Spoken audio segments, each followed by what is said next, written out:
Hello, Stone Seekers. Welcome to Across the Realm. It's Loko4, and how are you, Bear? How's it going, guys? It's Bear over here. I'm doing okay. I got COVID this week, being at Gen Con, as did a number of the team, but I'm steadily recovering. And glad to be here, of course, in more ways than one. Glad to Good. be Yeah, here on we're the show with you today. Let's go kick some butt for sure. yeah we're glad you're here as well, bearing with it. Sorry, couldn't resist there. So Phil, now I gave you a hard time because I just learned this year it was called the National. However, if you go through the Discord, I mean, you got Slappy, you got Hawkwind, you got all these card guys calling it Nationals. So whatever you want to call it, the Nationals. Give us a little minute rundown. How was it for you? How was it for the team? Got what kind of thoughts do you have on it? Absolutely. Let's talk on a brand basis first. Incredible show out. We happen to be representing our other brands too. I know that today we are talking about Wonders. It's Wonders Day. Even still, yeah, we went out in full force to represent our other brand. But for Wonders specifically, it was great. We had loads of retailers come up to us, loads of people try the game for the first time and love it. Talk about their experiences and get some chances to get some exclusive nationals only cards while they were there. Um, and now, on a more personal note, a lot of us doing this on like very little sleep, back to Sure. back, very late evenings and early mornings, and it was a real slog, but we kicked some ass, if I'm being honest, and it was a great time, great time. Good. I appreciate you streaming from it last week. And it was super cool seeing even a transaction occurring. I mean, me just watching the busy bustle there was awesome. So we appreciate your guys' hard work. It looked like a good time. Now, fill me in a little bit on this tournament. I have some questions about the tournament. So my first question is, when is the Wonder Boy exclusive card going to come in? Like, are we talking like set 2, set 3? That's what I want to know. Because from what I've seen, I think he's ranked number 1 in the world currently, correct? So yes, supposedly, if that's how we're going to do our in-person seeding, yes, Wonder Boy is officially ranked one. Which is very exciting for him, and I look forward to anyone taking him up on that challenge. Um, to be clear, this is a 12-year-old kid, even still formidable, dangerous, even, and was able to beat everyone except, I believe, Ramel in one game. Um, even myself and Brian. It was crazy. This kid's talented. He's been doing his homework and he has a good brain for the game. And yeah, if I speak from a more like business point of view too, like to have this kid be such a central part of the early days of the game is really exciting because we get to represent someone who's so passionate about the game and he gets to represent us. And I look forward to forming some kind of relationship with. Wait, I have to be very careful how I phrase that sentence. But yes, We're on building. the same page. You're good. Yeah, You're yeah, good. I exactly, teach 12-year-olds. I get it. Yep, for you're sure. good. Yeah. Yeah, No, exactly, exactly. that's fantastic. And you're right. So I played a lot at my school. I had a group of kids who I'd spend lunch with, and we'd play Wonders of the Awesome. First. And yeah, I mean, it's just that young mind and just the willingness to, almost like you talked about, I think last week, about just trying random stuff and see what happens. Like, there's no fear for them. They're just like, go into it. They still have the joy, the fun, and that young brain is pretty awesome. That was so exciting to see that and hear that, especially me being a middle school teacher. Even though I don't know Wonder Boy, I had this pride where I'm just like, go get him, 12-year-olds, show them how it's done. So that's cool. Now, what about this? I heard this Card.io. Is that a website that we're using? What's that all about? Absolutely. So Cardio is a service that we've been working with on a kind of semi-public basis recently. I don't think we've made too many formal announcements, but Cardio has been doing a lot of our back end for running tournaments and creating databases for the cards. And it looks very likely that they're going to be, a partner with us moving forward. Again, as I've expressed in previous episodes of Across the Realm, I only really want to speak on things when I'm 100% certain that they Sure. are launched. Um, Even saying that, yes, we've been working very closely with these guys, and they are brilliant. We love their tech so far, and you guys will, of course, learn more and more about how we can implement cardio for your benefit in the coming weeks. I love it. There's always something going on, it seems like. Oh yeah. Oh, there it is. Car. Oh, that's it. So I tried looking it up and I was not spelling it right. And then I teased them last night. They didn't quite get my joke, but they were talking about cardio in another Radish show. And I was like, wait, you guys do cardio? And I don't think they quite understood. Ah. I didn't believe that they did cardio just from how we were talking and looking. So that's Mm. fantastic. Now, Joe says a Wagwan fan. What is that? I mean, that was our first comment. So Yeah, that's like a UK thing. Wagwan is like what's up, like what's going on. okay. Um, I thought it was like Zip Zip Nug Nug or something like that, which is one of our what's up, matchups, Joe? right? In the bracket of triumph. So Yeah, coming from Wagwan, did I say it right? Wagwan, how do you say it? Wagwan. Yeah, yeah. Wagwan. Is that like the skibbity stuff and the No, Sigma? Is no, that no. what It's no? much older than that. So a lot of sort of slang in the UK, especially like amongst like the like modern generations of the UK, came from Jamaica and a lot of like the Caribbean, right? So Wagwan is kind of like reminiscent of like that patois speak of like saying like what's up, what's going on, Nice. basically. So Yeah. I'll try and start that this fall, maybe Wagwan fam at my school and see if I can get it trending for us here Oh in the dear. States. All right, I love it. I'm neither gonna endorse nor deny you that privilege. That's all right, man. I'll do it anyway. So Okay. okay, so let's move to our bracket of triumph then, because we got some other weird words like zip zip nug nug Oh yeah. and Oh yeah. Drogothor the Destroyer, which currently I believe is destroying zip zip nug nug in the votes. Am I correct there? I checked a couple days ago. Yeah, it's a scary time to be zip zip nog nog. I'm just looking right now. Yeah, Drogothar, though a few days ago was way ahead with I believe 75% to 25%. It seems that the scales have begun to balance today, and we're now sitting at zip zip nog nog with 41% and Drogothar the Destroyer with 59%. So there's really only there's only a little bit in it, um, more or less 10%. I'm excited to see what happens. Of course, Yeah, this is Zip Zip Nug Nug. there he is. This being Drogothar. Well, you Yeah, can take my word for it. Drogothar the Destroyer, big old scary dragon. Um, and yeah, I love to see this early on before we've released too much of the lore and the backstory that people can begin to paint their own pictures of these wonders. Um, and I feel like a content type like this is really helpful for helping people to build those stories within themselves. yeah, for sure. Now, I mean, I have my own predictions. I'm a Zip Zip Nug Nug fan just because there's a lot of mystery there. I feel like with the name and his art, and if you look at some of the on the website, some of those the boosters, the art for the boosters, I believe he shows up on one. Yeah, Like yeah. Emma shows up on a box, not to sway any Oh, votes, but he does show up on one of those booster packs. But Drogothor, I mean, yeah, the guy's just a monster. I mean, just in play, he's just like, I'll attack everything, and then at the end, I'll just destroy something. So good luck. exactly. Yeah, Exactly. Zip Zip Nog Nog, definitely a fan favorite. I personally love Zip Zip Nog Nog, not just for the incredible name, although you will find that the name kind of gives you insight into, I suppose, his lineage. Like within that lineage, you will see many wonders named in a similar fashion with the same, what's the word I'm looking for? COVID brain fog is really hitting. The same Wagwan etymology. maybe. Yes, with the same etymology, Sure. and of course, Drogothar the Destroyer, just being your classically dangerous looking dude. Yeah, a very exciting matchup. This is the one that personally I was anticipating more than any.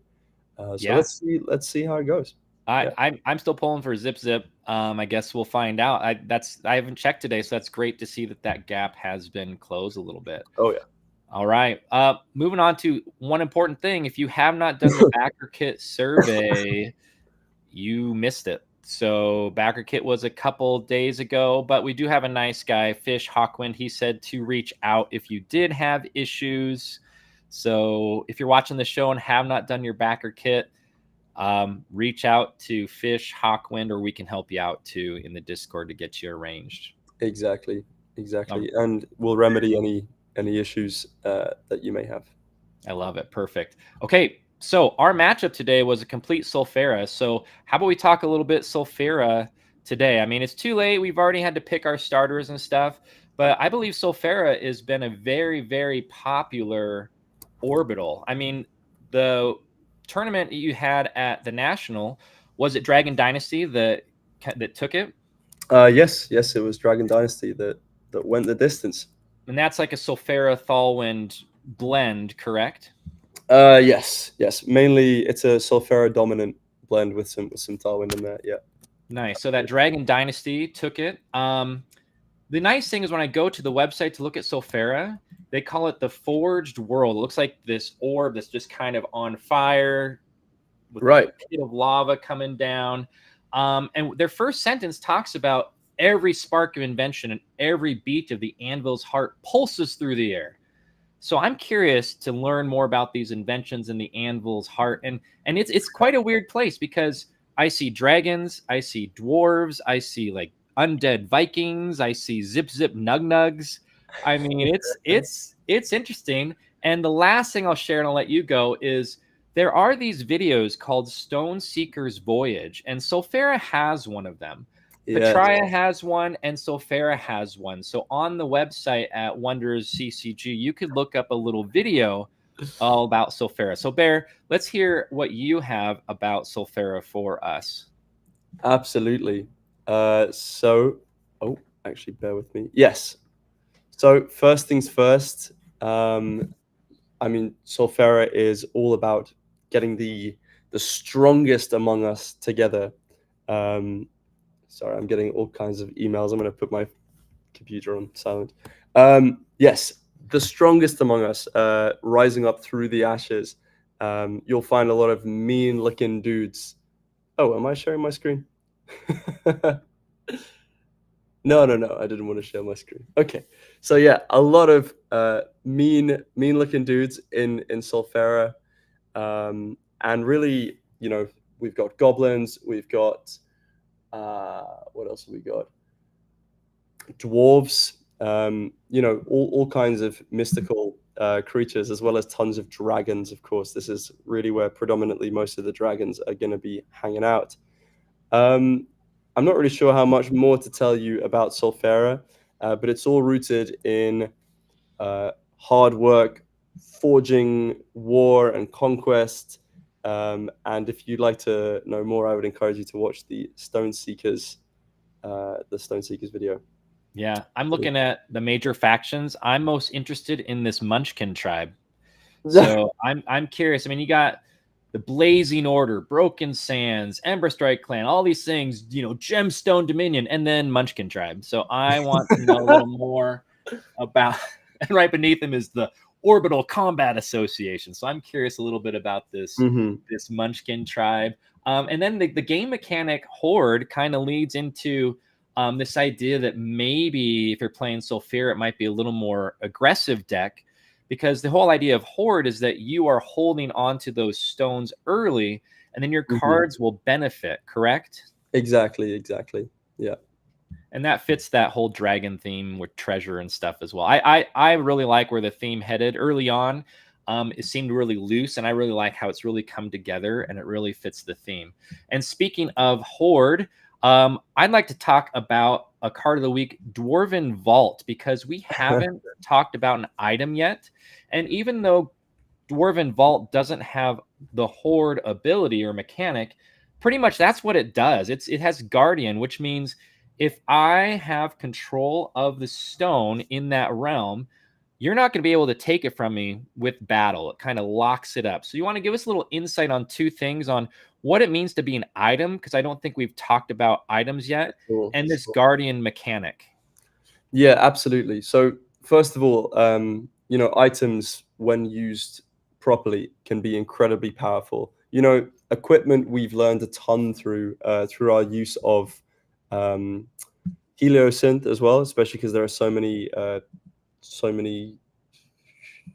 collaborative ways you can use um, equipment. Sorry. When it comes to standalone items like Dwarven Vault, that's where I personally really begin to see the power of items. The same can be said for Phoenix Quill, for example. Mm. Um, Now, Dwarven Vault is a classically Sulfuran card, and I think it's going to be very sought after uh, as the game goes out. I mean, the idea that you can have a stone and keep it is pretty nuts. Now, of course, there is a pitfall to this, or rather a counter, which is anything that destroys items. And there are a ton of cards which destroy items. So, while there may not have been a good reason to keep one of those in your deck in the past, if you know that your opponent is likely running Dwarven Vault, it's an auto include. Um, and so whether that be Baron the Unstable, or whether it be Drogothar, or whether it be whatever, um, yeah, it's really important to include, whether it be wonders, items, or spells that destroy items for sure. Yeah, I like the fact. I mean, it does cost 4, and there are cards that destroy items that maybe cost less. But I like that it forces an action for my opponent as well. So by having it, if they really want to take that stone, they'll have to do 2 actions. They're going to have to destroy it and then battle potentially. So that's what I Exactly. like about it, is that it forces that action. And there might be, Mm. the trick here too, though. It says it can't be seized from you from battles. So I'm curious, if there's going to be cards out there that potentially have the ability to seize a stone without battling. So you got to read the fine print, right? It's just with Mhm. battles. And I think you might see a little bit of a talk about that at first, when people are playing Dwarven Vault. But I think it's fun. And items, they play in a realm, right? Just like you'd play a land or a wonder, you'll play it in a realm. Yeah, exactly. And then I know you said you started talking about, sorry, it's an equipment or an item, but are equipments the same as an item? You just have to have a wonder. Is it considered an item as well? Yes, Or is so it okay? equipments are also items, but such as their namesake, they equip Sure. to the wonder. And equipments can be played into empty zones, into empty realms too, and then of course be equipped by wonders once they enter, just auto equipped. It doesn't Sure. cost an action. Yeah. And I think that's an interesting gameplay to me. Other games I have played require you to have something out that you could equip it to, or if that something monster, let's say, Mm. is destroyed, your equipment potentially is gone as well. So I think that's an interesting mechanic, that you could play Yeah. that equipment, or it's there and then I play my wonder and it's an auto equip. I don't have to spend an action on that. So, but you have to be Mhm. careful too, right? Because would that auto equip just happen? So if I play the wonder, it's on. Exactly. Yeah. Yeah, And this is something that we discussed plenty in our game design meetings. Um, Really, from a lore perspective, we thought it was important as well, and that being because um, imagine there's someone in battle, right? And they're defeated in battle, and the Wonder is killed, and the Wonder goes to the abyss, and the equipment is left lying on the ground. And then when the new Wonder is brought into the realm, they pick up their forebearers' equipment and charge onward, sort of immortalizing their memory through battle. There's this we had to consider what's not just mechanically interesting and fun and sure. unique, but also from a lore perspective, like what stories can you tell by playing the game? Sure. Yeah, I love that tie-in, because I think a lot of times we just think mechanically, and so you might think, well, I mean, if he's holding it, maybe he loses it. Someone might pillage it, but I think that's awesome. Just imagining the next wonder, like, no, I will avenge you, and picks it up, and starts running in like Aragorn. So Mr. Brutus had a question regarding potentially a Dwarven Vault play. He says, "Isn't there a Helio Wonder that has a tap action, see stone if your power is higher?" And I off the believe top, that's actually a boundless wonder. If I'm not mistaken, I think it's Orionis. I'm just going to double check that so I don't sound silly. Yeah, you double Um, check that. I think you're right. I think it's a boundless one. I know I've seen that Mr. yeah, it Brutus is Orionis. a card like that. Did you find it, Bear? Yeah, so this is Orionis Sky Dreamer. It is a boundless primary core wonder and has the tap free ability. If this wonder's power is higher than the power of the enemy in this realm, gain control of the target stone here. So sorry, Dwarven Vault. Dwarves, you better make it stronger. It's like you gave up your password or something, right? And he just Right. comes in, it's like, oh, you've been hacked. Here you go. Thank Yeah. you. Call This the is bank. a this is a great time for our VPN product placement. Yeah, yeah, And right. this is Yeah, why you need a perfect time. VPN. Yeah, we can help you. LifeLock or whatever it is. Joe has another great Sulfura card. While we're talking about Sulfura, Siluria Shadow Stalker, one of the best Sulfura wonders in the Oh test yeah. pool. I believe that's the one that gets like a +5, right? Yeah, yeah. Sileria Shadow Stalker is for lack of a better word, kind of evil. Yeah. Gets +5 this round whenever you seize a stone, and then destroys a target wonder with power less than or equal to the number of stones you control. Yeah, Sileria is an incredible wonder. Brought in kind of late as well. It was I believe a Kickstarter exclusive at first. I'm not sure if that's going to be the case moving forward. I think so. Okay. But yeah, super powerful card. And so that's another reason to kind of it's she does not have the horde text, but it's a similar thing, right? Where it's for how many stones you hold, so it fits that Yeah, theme of holding stones in Sulfura. exactly. You know, that central theme in Sulfura of conquest and Yeah. then holding on to that power for sure. Yeah. I mean, I personally think, I got to see this early on, and I had a playtest buddy who really, really, enjoyed the ideas, but he was like, man, it just seems like it's kind of all over the place. And the way it's been narrowed down to this idea of like, take stones, hold them, you'll benefit from that. Hoarding, treasure, drag. I mean, that to me is pretty awesome. So Exactly. It's Wonder's kind of unique way of expressing like Wonders can do aggro and ramp at the same time, right? And I really like that particular mechanic, and I think that's something that makes Solfera specifically very unique and frankly just really fun to play. yeah, and then Just just the stomping. way you're tying it into the lore as well through this conversation is pretty cool. Yeah, amazing alt art on her too. As 100%. we get better at our show, we'll be ready to maybe show some of this stuff too. Sure. So, Bear, I know your brain is a little foggy, but sometimes, I mean, in a tournament, right? If you're like day 2 or hour 7, maybe your brain's a little foggy then. So, do you have any game tips or strategy for us this week? Yeah, absolutely. Right. I mean, let's talk this week about choosing your orbital, choosing your play style. Right. So there are a number of play styles in traditional TCG. To name but a few, we've got ramp, aggro, combo. Um, there are more. Again, my thoughts are kind of not with me today. But when it comes to choosing your orbital, I think it's very important to consider two things. Obviously, one is from a fun and thematic point of view, which one do I relate to the most? Because I was always taught growing up that sort of you will always do something that you're more motivated to do. If you can make it fun, then you're pretty much always going to stick to it more than if you don't make it fun. So I would almost preface, and this is maybe not something that you would hear from like strategists in general, but I think as people get into the game for the first time, I would really suggest that you learn using an orbital that you feel connected to. So if you love reanimating, if you love like the whole bringing things back from the dead thing, play Umbrathine. If you love ramp and aggressive play early into strong units, strong wonders in late game, play Solfera. If you love combo and agility and moving things around and being dynamic in the way that you answer and respond to things, I would say play Darwind. If you love combination and putting things together and equipping and being resourceful, I would say play play Heliosynth. And Boundless, I think. Well, That's if you love to cheat. If you yes, love to exactly. cheat, if you're a cheater If at you like games, you play if you like Boundless. cheating, play Boundless.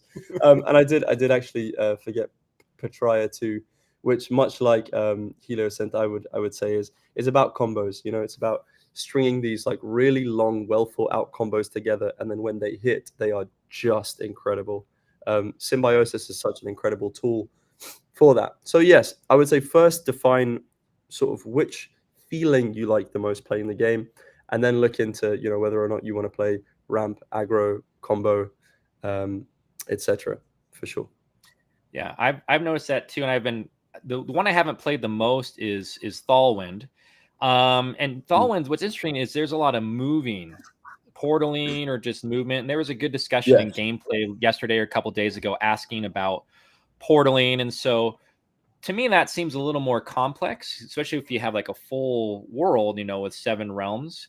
But if you Yeah. like things moving and even controlling where your opponent's moving cards, Thalwind's a Oh place to yeah. go. And a ton of draw power too. So the cool thing about Wonders is that you can draw a card as an action, but Thalwind seems to have a lot of built-in draw power as Yeah. well. And then we Definitely. tease about Boundless, but basically Boundless just ignores a lot of rules. Once you play a card out, you can turn off cards. You can turn off. I mean, I saw a match, I don't know, a month ago where I forget what card it is, but basically it's like your opponent cannot play costs or power 1-3, all odds. And then never Mm. mind, I'll play another one. Your opponent can't play any cards that are evens. And then all of a sudden, like the opponent's like, what am I Yeah. supposed to do? So Boundless is, if you like just to control, a lot of control. And Patria, I mean, that's tokens and counters, it seems like, is what I see a lot of, is Yeah. tokens and counters for Patria. So lots of little guys that get big, and then you just don't care as much, like if your stuff gets destroyed, because it's like, I'll just make some more. So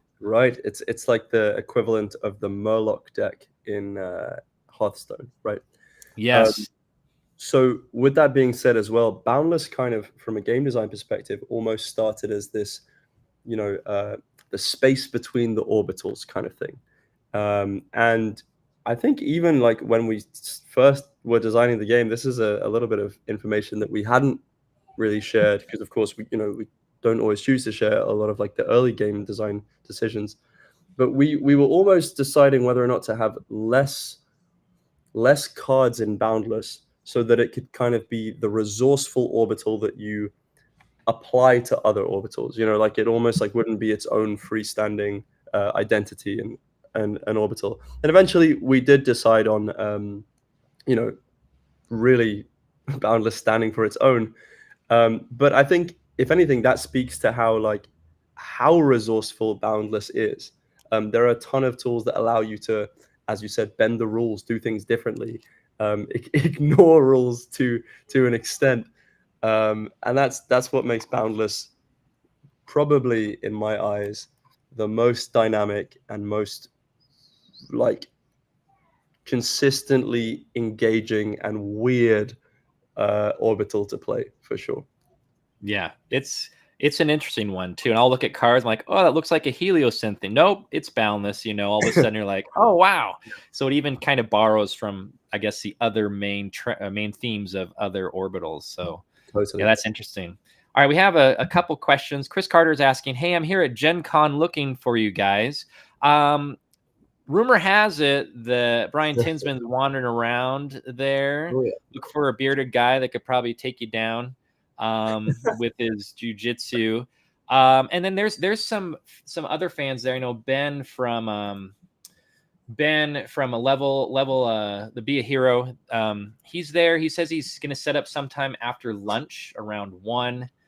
Awesome. Hopefully somewhere with high traffic. I'm not there. I haven't been there. So people are asking, are you guys in the stadium or the event hall? I don't know. I know some people were planning on posting up at wherever the open play tables or free play tables are. If that helps you out, Mr. Carter, or anyone else. All right. Oh, Anthony, Boundless is life. LOL. Yeah, I think Ramel would say that. Joe says, look for the guy with the Umberthane black belt. And there you'll find Brian Tinsman. So yeah, Uh, so they're there, just not a huge presence like at the National. They got some came down with a bug.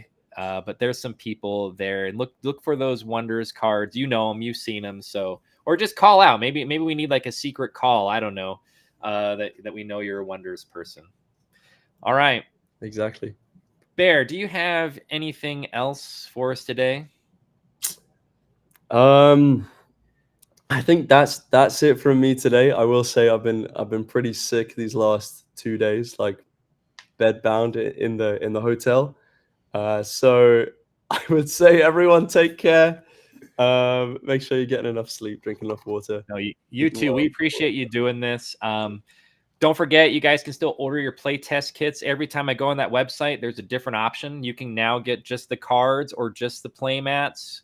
Oh yeah, You can add on boxes, including first edition, the mini box, the six packs there. So don't forget that, and don't forget to vote in our matchup with Zip Zip and the Destroyer there. So, all right. Well, absolutely. Stone Seekers, thanks for your time. Keep seeing the wonders of life. And if you're at Gen Con, I hope you find everybody and have a